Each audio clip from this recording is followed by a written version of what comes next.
So, hello everyone. Thanks for having us here in Krakow, Poland. Today, what we're going to talk about is basically a research that we conducted. I'm coming from the malware research area. I'll be introducing myself in just a minute, but I'm part of a team called The Great in Kaspersky Lab. And Danny here, my colleague, he's a student at Berkeley, data science. He's more of a machine learning kind of person. So what happened in the beginning of the research, while I was searching for malware, I found like a few artifacts which somehow blurred the border between what's a malware and what is actually a different artifact which was uploaded by I don't know who. Suspectly it was either like a human or a machine. Uh, yeah, thanks. And it contained some interesting slash sensitive information, and we thought, why not we will try to do like a research around it and find out how many artifacts can we find, how we can build like a big type of platform, intelligence platform that can actually find that information, understand what's the content of the binaries or the documents, and tag it as sensitive data and the specific content in the data. So me and Dani, we came from Israel, two random people with a big age difference between us. We actually met a few years ago and already did a big research around vulnerabilities, web vulnerabilities. One of them was introduced in Code Blue. Who knows Code Blue? Tokyo, Japan? No? Code Blue? Great. So it's a very big conference in Japan, around 1,200, 1,500 people, conducted in Tokyo. And we were presenting there the Facebook messaging API vulnerability, which was used in the wild by attackers, infecting Facebook users mainly, stealing Google Drive keys and such in order to reinfect other users. I'll show you in the next slide. Other than that, we will be presenting the same presentation, only with some different things between the slides in CCCC, which is the cybercrime conference in Copenhagen. It will be just in 2 days from now. After that, we have the Black Hat US. So if you will be in Black Hat USA, we'll be there in the briefings, and BrewCon as well. So if you're in each one of these conferences, we'll be happy to see you.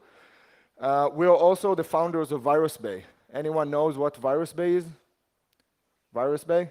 Anyone here is a malware researcher? So basically, Virus Bay already have 4,000 followers on Twitter. It's a very familiar platform in the malware research community.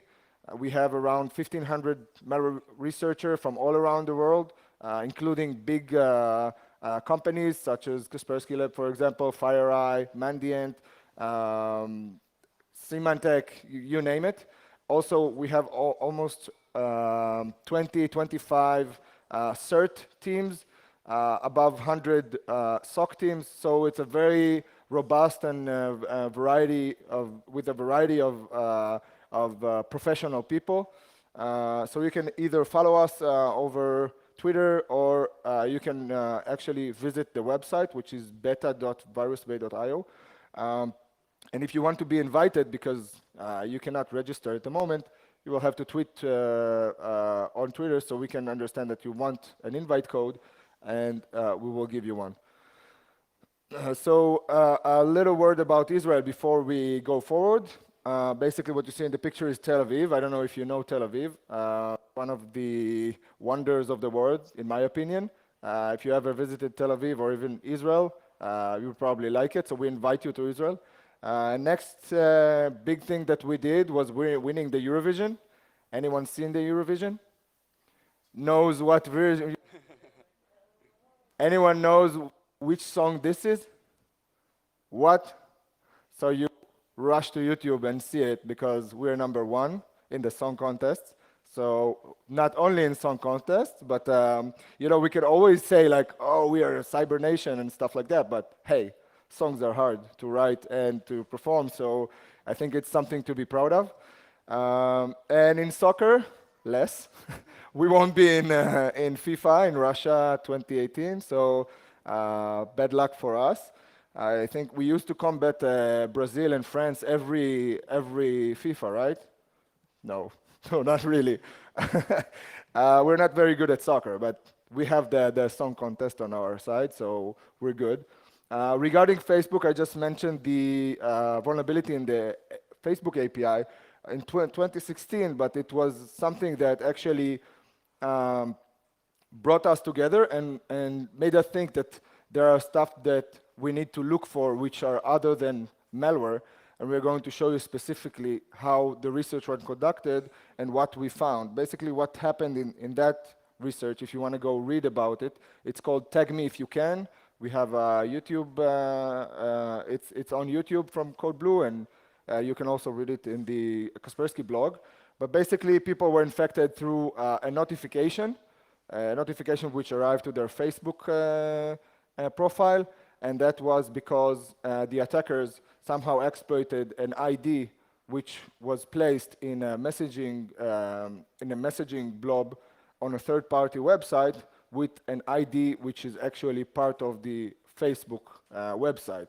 So once the IDs were mixed, Facebook thought, the website of Facebook thought that this post is located on a third-party website and then sent a notification. The attackers changed the link, and then the notification actually went to Google Drive and downloaded the malware. It's really interesting. So if you want, you can go ahead.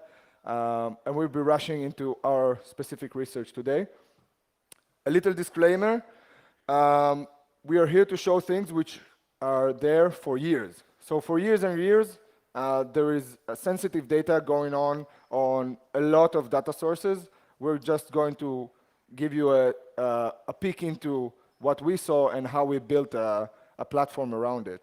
Also, we're not going to point any fingers. So we found it we found it happening in an automated way by either machines, we will call it, and I will tag it specifically in the next slides, or humans, employees, yada yada, which were uploading sensitive data. So we're not going to point fingers at each of the directions.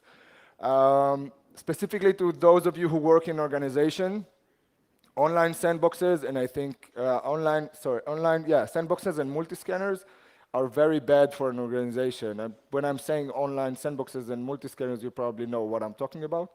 So this is one thing we want you to remember. The next thing, that if someone has an account, like a private key or some account which has more permissions than what you have, it means he might have access to that information that you're uploading. So if you're suspecting like a PDF or suspecting a document, and it might contain like password or salaries or whatever from your organization, from your team. I know many of you are security oriented, but we've seen security oriented people also making the same mistakes. So there is a big probability that your data is leaked to that source and someone can pick it up, and we will show you exactly how. So your network devices, we also found organizations that might have network devices or security devices within their network that were flagged to scan files, suspicious files on online scanners or on sandboxes, which are online. So you can actually grab the file later if you know how to search for it. So we tried to understand in the research, why are we facing that problem? So we divided it to two pillars, which we thought are most convenient to understand. So one of them is the incident response, and the other is the security products. We start with the incident response. So in my opinion, like as an organization, being under attack is very scary. I've conducted a lot of incident response in my professional life, and I think from the organization point of view, it's very scary for them. They have no idea whether they can actually overcome the problem, whether it's a ransomware or a miner or whatever. And the SOC team not always have the skills needed. So you don't know if the incident response team, it's a problem to how to measure the team, how to know that they've done like the most to reduce the issue. Are you secure at the moment? So in this area, like online sandboxes and scanners and that are very convenient for teams who lack the experience or lack the understanding that it might cause a problem later on, and they just upload stuff online just to check if it's malicious.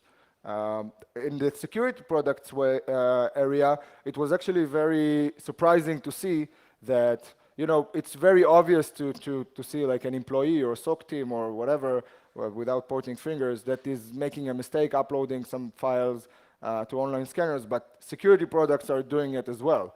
So in that terms, can you click? Click, click, click, click. So detecting a threat, we know it's hard. When you write a security product or you're trying to detect, for example, malicious artifacts, specifically in memory, it's not very easy to do. And so if you want to do it in a more professional way, or at least create a base of detections using online scanners, and I know it comes, I don't know if it comes in a surprise for you, but it came in a surprise to me that we've seen products using online scanners and sandboxes in their product after deploying it inside the client's area. Now the client has no idea. He's not reversing the code to understand where is it where is it going. They can always like close specific specific sockets outside, but in a lot of incidents that I've seen, it wasn't happening. So it was constantly scanning on online scanners. So can we go? Yeah. So what we've seen in these incident response areas is a lack of 4 pillars. One of them is the management. So the management problem is actually not knowing which of the teams has which expertise. So once you don't know what your team is able or capable of, it's a problem, because when an attack occurs, you don't have the idea of how to actually supervise your team to not make mistakes. Now, if the team has no idea, or you don't have the right budget for these type of expertise, or you don't acquire these the special tools for them to do it like inside the organization, they will probably go for the easiest, and they will run their test on online scanners. The other issue is awareness with the team itself. So if they don't have any awareness of what happens on the other side, if they don't know that on the other side, Kaspersky researchers, for example, has access or extra privileges on some platforms, and they can actually collect that information, or as we've seen in 2015, hacking team were using it to collect artifacts which contain sensitive information. They have no idea, so it's a little problematic. And the last one is actually training for that team. So if you don't train them to use your own scripts or your own stuff, so they will probably go to the online solution. So a slight example, just a quick one. I don't know if you ever tried it, but if you go, for example, to hybrid analysis, you know hybrid analysis? Yeah? What are you doing here? Like, you don't know hybrid analysis. I'm thinking like, who's in the crowd? So basically, hybrid analysis is a big sandbox. It was acquired by CrowdStrike. CrowdStrike is a big security company in the US. And if you go about searching for the word message on hybrid analysis, you will find a lot of EMLs. Now, the reason the EML is there is for three reasons. Either it was uploaded automatically, or it was uploaded by an employee, or by a third party which has no connection to either of them. Now, a slight example, if you click 1 or 2, you will see it's blurred on purpose, but you will see that that is actually a PDF with personal and confidential information about a person and about a company, which is actually signed by someone who has like a really big influence on the US market, like a side note. And it's from May 2018, so it's very new. It's not like a decoy, it's the real thing. And you can find these by the thousands, not by the like 1, 2, 3, 4, 10. So then we understood like there is something here. There is like a big thing here that uh, we need to find, or we need to research, and we need to also maybe build a tool for other organizations to use to understand if they are vulnerable to that problem, or if they are leaking stuff online without even knowing about it. Because like a small side note, we already approached 1 or 2 of them, and we understood that they are in that situation. They had no idea. So the starting point was paid and non-paid services online, and repositories, which I'll go one by one in a minute, and some other data sources that we found useful for our platform. For materials, we used Yara rules, which everyone is familiar with Yara rules? Yeah? So for those of you who don't know, Yara is basically a programming language. What you can do with this programming language, and mainly for us malware researchers, is to filter out binary code. So if you have the Yara engine, which is by the way open source, you can download it fully and implement it in your server. And you can actually take a data set of binaries and search within that data set for these specific binaries. We added some black magic, which Dani calls data science. I have no idea what this is, but he will talk about it like in a more extent way. And malware research, which is my 2 cents into that data to understand that we actually find the right information that we're looking for. Now the goal was, come on, we don't have a clicker, so forgive us. I'll do like this. The goal is to prove that data is being unwillingly exfiltrated. So for me, if a person uploads sensitive information, it's also unwillingly being exfiltrated, because if that person was trained or being aware of what he's doing, he wouldn't probably be doing it. So we also want to understand if it can be stopped. So about the data collection, we actually have a lot of areas where we can search for these specific files, and you can also do the same. So code repositories and open source, I won't go by the name because you probably are thinking about the name, and I was specifically asked not to use naming convention in that sources. A script and paste repositories where people are actually pasting their code or pasting email content or sensitive keys, and it's just a matter of understanding what the keys are used for, and then you can access these machines. The malware repositories, which are obviously people think a PDF or email or a document is a malware, and it's actually not. And it was actually a real PDF file which came from the finance and contains sensitive information about that organization. Or it's, for example, a conversation between 2 VPs from Fortune 500. Multi-scanners, which are being used automatically. We've witnessed a use of automated machines on multi-scanners scanning files, because you can see in two things. Like one, it was uploaded from an API, and the second one is the file naming was like a serial number. So it's not an email that was accepted, but we also, you can see in the header of the files, in the header of the emails, that it wasn't uploaded manually. Also online sandboxes, you can access them, download files if you have online sandboxes. If you know AnyRun, for example, it's a good example for an online sandbox that you can actually download files from. And forum and social platforms. Social platforms contain a lot of information. A lot of people upload questions to these platforms, also in forums. So it's a good data set for us, or data source for us to use in our algorithms. Go. So example for Yara rules. One example is the PowerPoint OLE. So a lot of PowerPoints were uploaded, like a lot of OLE, we can say. Some of them, as we know, malicious ones, contains the macros or contains some sort of one of the CVEs, if it's I don't know, like one of the OLE CVEs.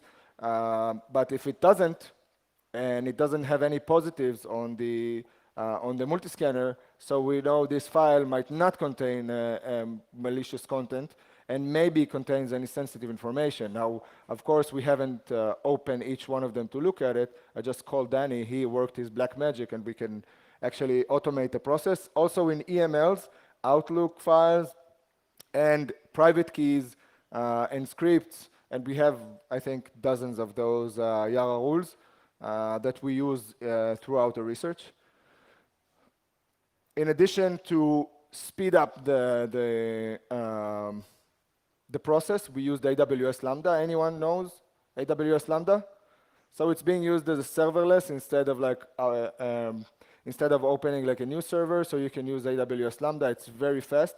We used it mainly after that we got the feed from the Yara rule. So after we got a set of binaries and files and documents that were suspicious to us to contain sensitive information, we took it to AWS Lambda and took their SHA-1, did the analysis, and categorized the information.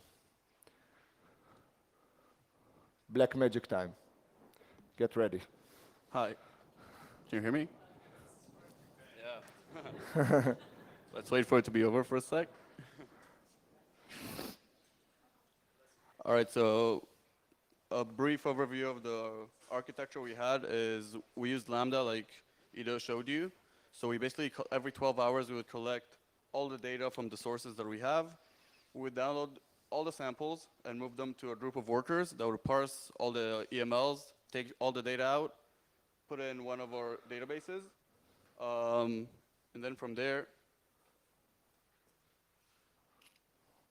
okay, so one of the things we wanted to see is where the leakage is from, what source it's from. So we use the graph network to basically see, it's a directional graph network. So we want to see who's sending emails to who.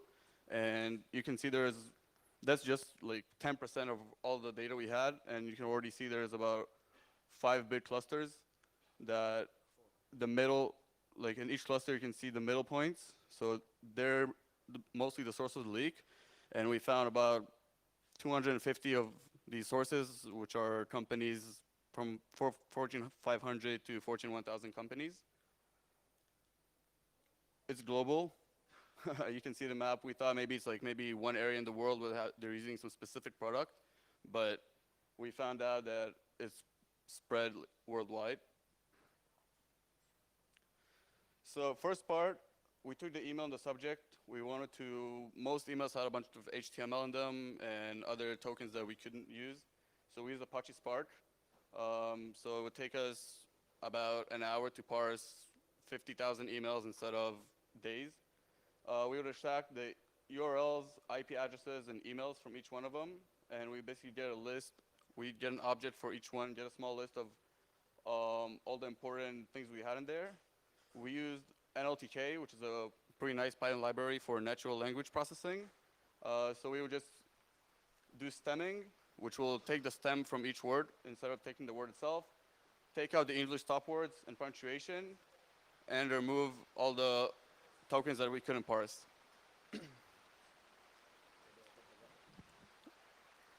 So content analysis, we did name entity extraction, which is basically we're locating all the entities that are company names, people names, money, dates, locations, product names, which is not rule-based. It's all, there's a trained model. We use Spacey, which is also a pretty nice Python library for natural language processing. As you can see here, you can see like the first word. This is just an example. It's not a real email. You can see Walmart, which is an organization, Jet.com, $3.3 billion, which is money. So these are tags that are attached to each email automatically without looking at any of the content inside. Next thing we did is topic modeling. We used LDA, which is latent differential allocation. So we basically take each of our documents and look for words. And from all the documents we had, we get about 7 topics and about 5 words which are in each topic. That way we can categorize the whole document pretty nicely. We use GenSim and sklearn to do the LDA. And yeah, we'll show you the topics right now. Oh, okay. Yeah, so you can see all the words are stemmed, so it's a bit harder to read them. But first one is information, confidential. Second topic we had is investments, finance, trade, banks. Third one, insurance, transactions, future, tax, and just goes on, credit cards, projects, bidding, pharma, bio, and business. So each email would get 1 or 2 topics, tops.